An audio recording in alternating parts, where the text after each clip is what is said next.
Hello guys, আসসালামু আলাইকুম। কী অবস্থা তোমাদের সবার? আল্লাহর রহমতে এখন আমি অনেক ভালো আছি। Welcome to my YouTube channel. তো আজকে আমি চ্যানেলে একটা নতুন ভিডিও আপলোড দিচ্ছি বেশ কয়েকদিন পরই। আর আমার ভিডিওটা তোমরা সবাই জানো যে ছাদেই করি। আর ছাদেই সবথেকে বেশি সুন্দর ভিডিও হয় আমার মনে হয়। তো আশেপাশে একটু আওয়াজ হতে পারে, কারণ আমি আমার খালাতো ভাইয়ের বেবিদের আঁকিয়ে দেওয়াতে আসছি, ওই জন্য চারিদিকে একটু আওয়াজ হবে, ওগুলো আপনারা অ্যাভয়েড করবেন। তো এদিকে আমি আমার ছোট ভাইকে নিয়ে চলে আসছি।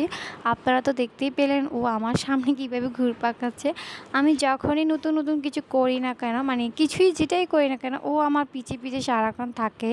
ও জানে যে আমি কিছু না কিছু করবো আর ওকেও দিব। তো যাই হোক, ওর কোটাটা বাদ দিলাম। এখন আমি আমড়াগুলো ভালোভাবে ধুয়ে কুটে কাটে নিচ্ছি। আর এই গরমে কিন্তু আমাদের কাছে অনেক ভালো লাগে, কারণ এটা টক আর মিষ্টিটা হলো তো কোনো কোথায় হলো না। আর এইগুলো যদি খুব ভালোভাবে টক, আরও বেশি টক মিষ্টি ঝাল করে মাখা হয়, তাহলে ওটা খেতে আরও বেশি মজা লাগে। আমি আমড়াগুলোকে এইভাবে কেটে কুটে নিয়েছি। এখন এখানে আমি কিছু উপকরণ এটা মেখে নেব। এই তেঁতুলগুলো তো আমরা সবাই চিনি, তাই না? এগুলো মাত্র 2 টাকা প্যাকেট। এই তেঁতুলগুলো খেতে এত মজার, জানি না এগুলো কারখানাতে কীভাবে বানায়, বাট আমার কাছে এই তেঁতুলগুলো খুব ভালো লাগে।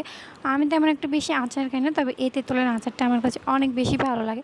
তো এখন আমি এখানে তেঁতুলের সাথে 3, 4, 5 চামচের মতো মরিচ দিয়েছি। আমি বেশি পরিমাণে মরিচ দিয়ে দিয়েছি, আপনারা চাইলে কম করে দিতে পারেন। এরপর লবণ দিয়েছি, চিনি দিয়েছি। টক মিষ্টি ঝাল না হলে কিন্তু খেতে একদমই ভালো লাগবে না। তো এই তো আপনারা তো দেখতেই পাচ্ছেন খুব ভালোভাবে এগুলোকে আমি অল্প কিছু পানি দিয়ে মেখে নিচ্ছি, কারণ একটু পানি দিলে তেঁতুলটাও গলে যাবে, মশলাটাও ভালোভাবে আমাদের তেঁতুলের সাথে মিক্সড, আবার খেতে অনেক বেশি মজা লাগবে। কে কে কি আপনারা এই আমরা মাখাটা বানিয়ে খেয়েছেন অবশ্যই বলে যাবেন। তো আমার ভিডিওটি ভালো লাগলে আমার অবশ্যই ইউটিউব চ্যানেলটা সাবস্ক্রাইব করে দিয়ে যাবেন। আর সাথে অবশ্যই লাইক কমেন্ট শেয়ার করবেন, কারণ আপনাদের একটা সাবস্ক্রাইব আর একটা লাইকে আমার কাছে অনেক বেশি। তো যাই হোক, আপনারা সবাই অবশ্যই ভালো থাকবেন। আর এই আমড়া মাখাটা কেমন দেখতে হচ্ছে আপনারা অবশ্যই বলবেন। আমি শুধু আমড়া মাখা না, পেয়ারা মাখাও করছি, আপনারা চাইলে ওই ভিডিওটাও দেবো। তো আজকের মতন এখানে সবাই ভালো থাকবেন, সুস্থ থাকবেন। খুদা হাফেজ।